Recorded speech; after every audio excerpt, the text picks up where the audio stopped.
Vasudevaya. Om Namo Bhagavate Vasudevaya. Namo Vishnupadaya Krishna Prishtaya Bhutale Srimate Bhaktivedanta Swami Niti Namine. Namaste Saraswati Devi Gauravani Pracharine Nirvishesha Shunyavadi Paschatya Desatarini. Jai Sri Krishna Chaitanya Prabhu Nityananda Shri Advaita Gadadhar Shivasadi Gaur Bhaktavinda. Hare Krishna Krishna Krishna Hare Hare, Hare Rama Rama Rama Hare Hare. Mukam karoti vachala Pangum Langate Girim Yat Krupa Tamham Vande Shri Guru Dinatarine. So today we'll see verse number 55. Krishna is explaining about the bhakti now. And he is explaining about the Brahma Bhuta stage where the person actually gives up, or he is free from the material conception. He is free from the material miseries, and he don't identify himself as a body. And that is the Brahma Bhuta stage where he is equal to everyone. And so now the next verse actually explains what happens to such a person who is at Brahma Bhuta stage. So that is explaining this verse. Bhaktya mam abhijanati. Bhaktya mam abhijanati. Yavan yaschasmi tattvata. Yavan yaschasmi tatvata. Tato mam tattvato jnatva. Tato mam tadvato gyata. Vishate tad anantaram. Visade tada anantaram. So Bhaktya mam abhijanati.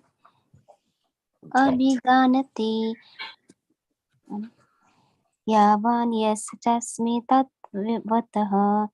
Tato mam tatvato gyatva. Visate tad anantaram.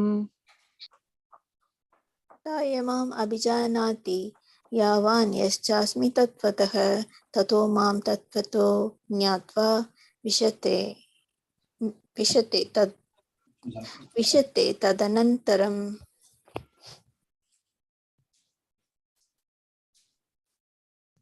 okay.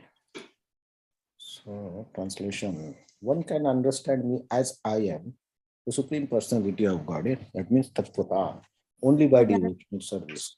When one is in full consciousness of me by devotion, he can enter into the kingdom of God.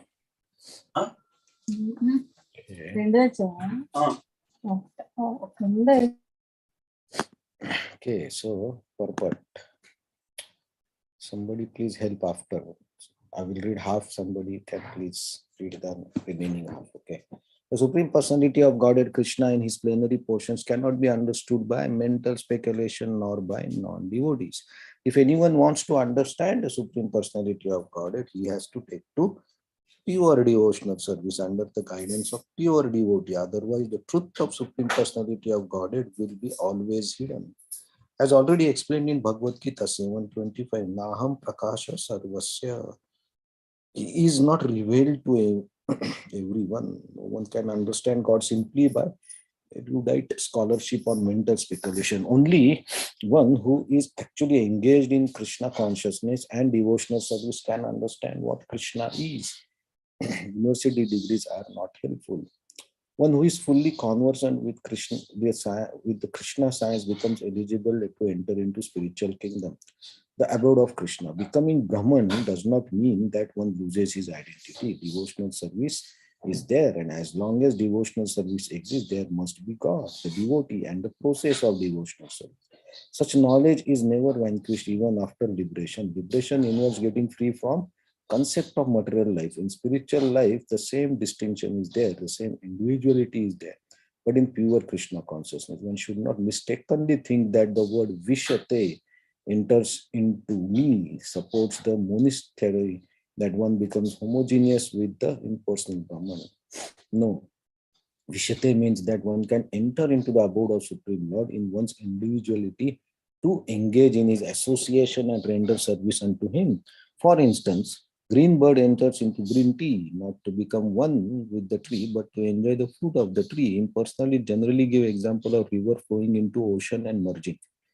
This may be source of happiness for impersonalists, but the personalist keep his personal individuality like aquatic in the ocean.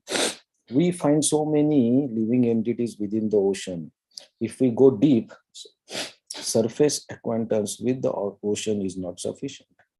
One must have complete knowledge of aquatics living in the ocean depths. Anybody wants to read? Because of his pure devotional service, a devotee can understand the transcendental qualities and the opulences of the Supreme Lord in truth. As it is stated in the 11th chapter, only by devotional service can one understand. The same is confirmed here. One can understand the Supreme Personality of Godhead by devotional service and enter into his kingdom. After attainment of the Brahmabhuta stage of freedom from material conceptions, devotional service begins by one's hearing about the Lord. When one hears about the Supreme Lord, automatically the Brahmabhuta stage develops and material contamination, greediness and lust for sense enjoyment disappears. As lust and desires disappear from the heart of a devotee, he becomes more attached to the service of the Lord, and by such attachment, he becomes free from material contamination. In that state of life, he can understand the Supreme Lord. This is the statement of Srimad Bhagavatam also. After liberation, the process of bhakti or transcendental service continues. The Vedanta Sutra 4.1.12 confirms this. Prayanat tatrapi hi dristam. This means that after liberation, the process of devotional service continues. In the Srimad Bhagavatam, real devotional liberation is defined as the reinstatement of the living entity in his own identity, his own constitutional position. The constitutional position is already explained. Every living entity is a part and a parcel, fragmental portion of the Supreme Lord. Therefore, his constitutional position is to serve. After liberation, this service is never stopped. Actual liberation is getting free from misconceptions of life. Hare Krishna. Thank you very much.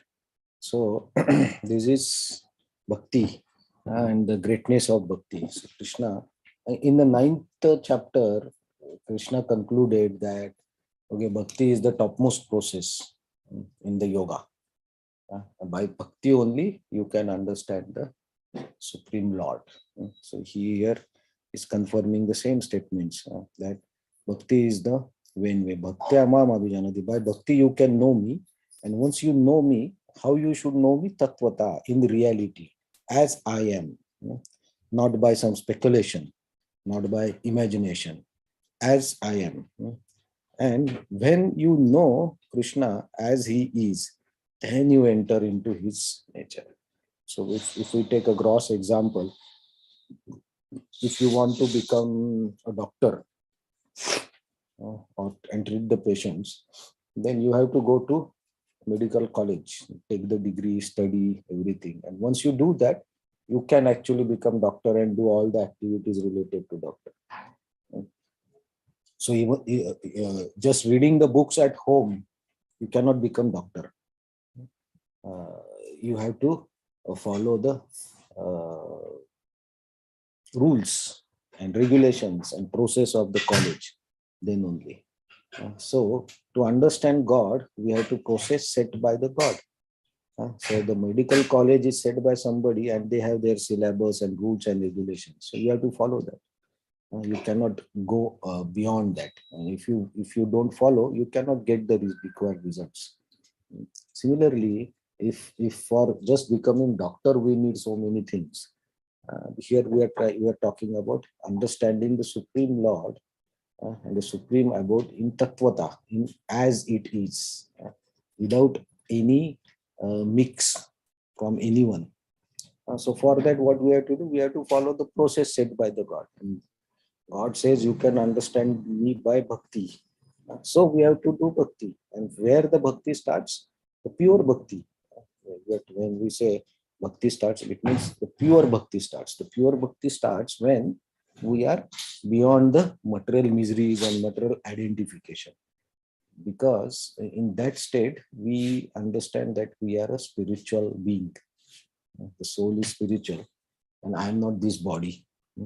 And from when we understand our spiritual identity, then we can actually do the pure service. But till we have this material identification with this body and other things, we cannot do the pure bhakti.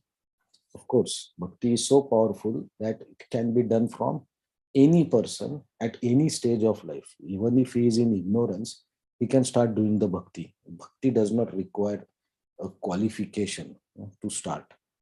But to reach the pure bhakti, we have to come out of the material conception. And the bhakti itself has power to elevate anyone. So even if a most ignorant person, he can be elevated if you start bhakti. So when we say bhakti, what we do, we chant the glories of Lord. We eat the prasadam.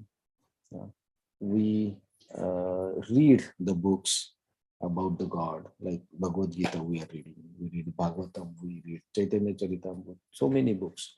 And we try to understand God and try to understand his pastimes and try to engage our mind and everything into thinking about the God. So that is bhakti. And while doing this, if we have some desires for ourselves, like if I chant or if I read books, I can show my knowledge or my scholarly nature to the people by giving some classes or by giving some writing some articles. I can show people that I am a scholarly person, or I can do nice kirtan. So this type of desires, if it is there, then it is not pure bhakti, because we're identifying with the body. So when the identification with the body is given up, then actually we do pure bhakti, because samas sarveshu bhuteshu, when you become equal to everything in this world. Not only when we say equal, equal not only in terms of people, equal in loss or victory, sukha or dukkha, raga or dvesh. In all these situations of life, we are equal. That is what we say, samas sarveshu bhuteshu. In all the status, we are same. We are not disturbed. So that stage, actually, we are at very higher consciousness. Of course, outside you cannot see that, but a person who is in that state, he is internally in very different level of consciousness. And bhakti is, of course, internal. Everything is internal, right? Yeah, you can do the kirtan in front of everyone, or you can do chanting, or you can read books in front of everyone. But the bhav or the love for the God, that is inside you. So outside it may look same for everyone, but what is the state of that particular person? That depends on his consciousness.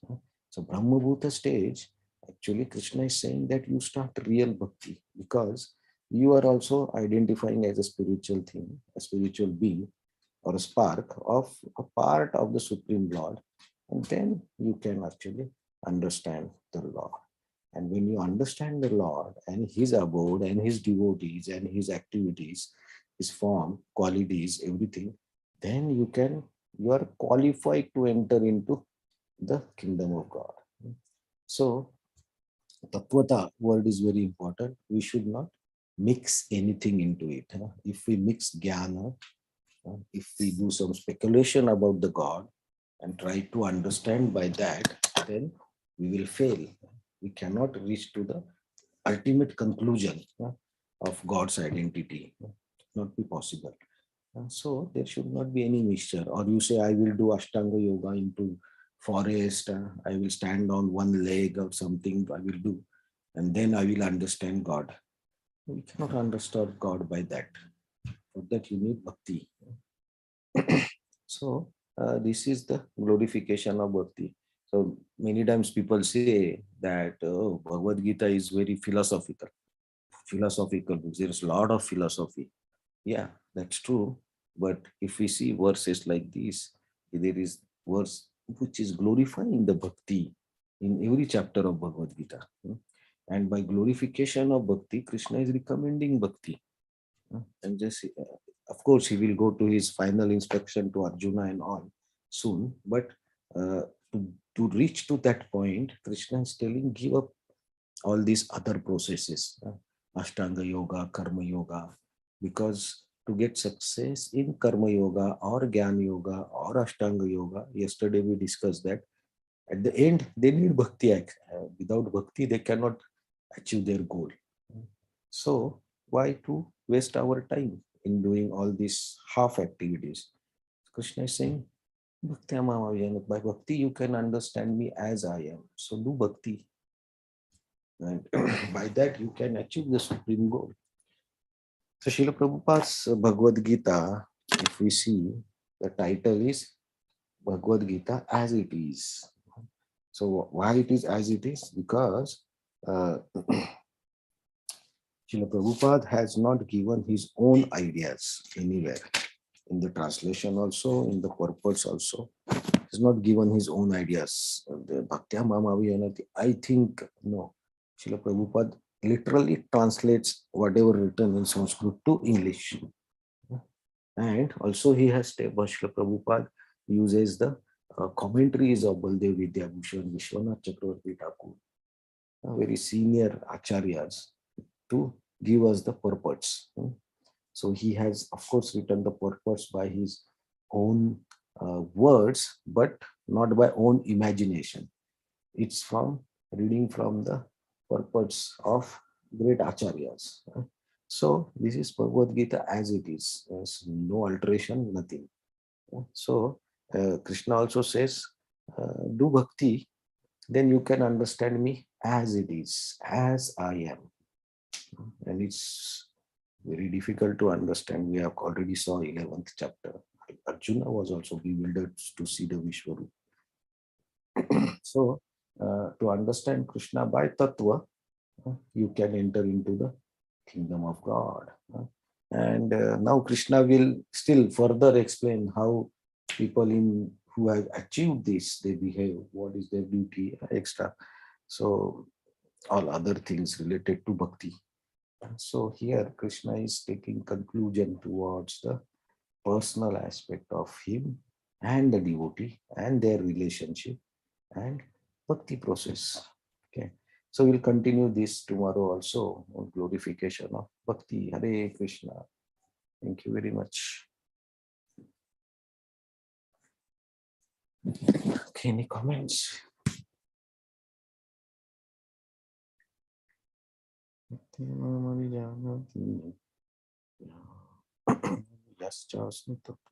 Hare Krishna.